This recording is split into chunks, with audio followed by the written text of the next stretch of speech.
Umuwi kami galing Diversion Road tapos bumalik ulit. I'm still not living alone, so here's a living with my family vlog. So today is our first ever self-studio shoot experience. Bumili lang ako ng balloon kasi alam ko may props na sa studio and nagpagawa lang ako ng bento cake. Ako lang rin ang nag-makeup sa sarili ko at ginamit ko itong Says Lady na lip tint. Medyo na late nga kami sa aming appointment dahil super traffic. Pagdating namin, nag-fill out lang ako ng form, nag-prepare, pumasok na kami sa studio area. Ang tip ko para sa mga first time din mag-self-studio shoot, before pa mag-start, pumili na kayo ng inyong mga props at magdala kayo ng kasama na super haba ng pasensya. Buti na lang itong kasama ko walang reklamo. Pagtapos ng 15 minutes shoot, in-airdrop na sa akin ang mga pictures at nag-avail din ako ng add-ons na all soft copies. After ma-airdrop na mga photos, pumili na rin kami ng photos for printing. Since around 30 minutes pa daw ang hihintayin, naisipan namin na bumalik na lang at pumunta kami sa Diversion Road para kumain at mag-chill.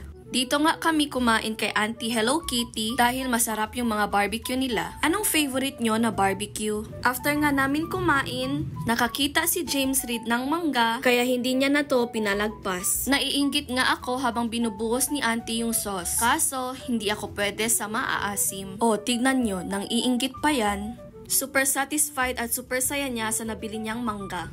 Dito nga kami tumambay habang kumakain siya ng mangga. Super ganda ng view.